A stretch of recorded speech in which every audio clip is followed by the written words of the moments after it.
जी नाज़रीन, अभी मैं वर्जीनिया में मौजूद हूँ और ये यूएस की जो स्टेट्स हैं, जो ईस्ट साइड पे स्टेट्स हैं, उनमें से ये एक स्टेट है। वो चाहे वर्जीनिया हो, कैरोलिना हो, न्यूयॉर्क हो, ये ईस्ट साइड पे आ जाती हैं। और ये क्योंकि साउथ साइड का भी एरिया बनता है, इनका जो मौसम है वो पाकिस्तान में लाहौर के राउंड अबाउट इसका मौसम रहता है। मतलब यहाँ पे उस तरह की स्नो नहीं पड़ती जिस तरह के नॉर्थ साइड पे जो स्टेट हैं, वो चाहे डकोटा हो, वाशिंगटन हो और मिशिगन हो, न्यूयॉर्क के जो नॉर्थ साइड पे स्टेट्स हैं, वहाँ पे बैरल्स बड़ी हैवी स्नो होती है। तो यहाँ पे आके इस बिल्डिंग में, इस वेलकम सेंटर में, और जो चीज़ मैंने महसूस की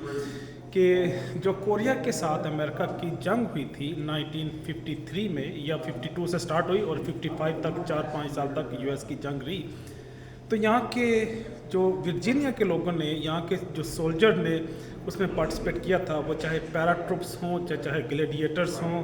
या ग्लाइडर्स हों, पैरा ग्लाइडर्स का नाम भी उसको देते हैं। वो सोल्जर यहाँ से बिलोंग करते थे, वर्जीनिया से, अभी मैं जहाँ पे खड़ा हूँ।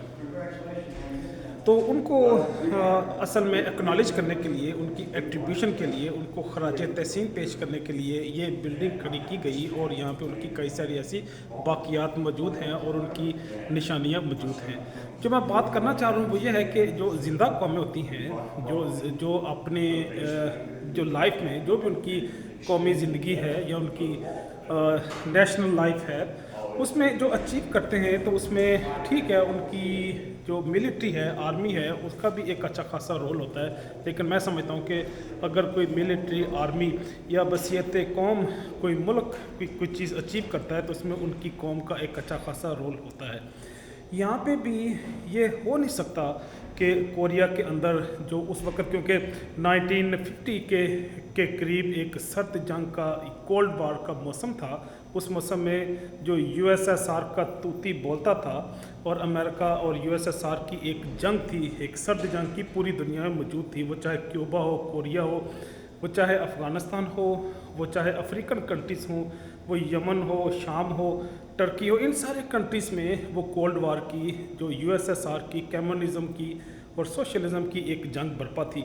तो उस जंग का जो साउथ कोरिया भी शिकार हुआ, तो साउथ कोरिया क्योंकि वहाँ पर सोशलिज़म था और नॉर्थ कोरिया में ये कम्युनिज़म, ये दो डिफरेंट सिस्टम या फ़िलासफ़ी एक दूसरे से टकराई और अमेरिकन फोर्सेस ने वहाँ पे पार्टिसिपेट किया और उस जंग को जीता। तो गोया ये आज से उनको तकरीबन 75 ईयर्स हो चुके हैं, लेकिन इसके बावजूद ये इन लोगों ने, यहाँ के रहने वाले लोगों ने उसको ना सिर्फ एक्नॉलेज किया, बल्कि उनकी कई सारी ऐसी यादगार चीज़ें भी यहाँ पे डिस्प्ले की हुई हैं। तो गोया जो मैं बात करना चाह रहा हूँ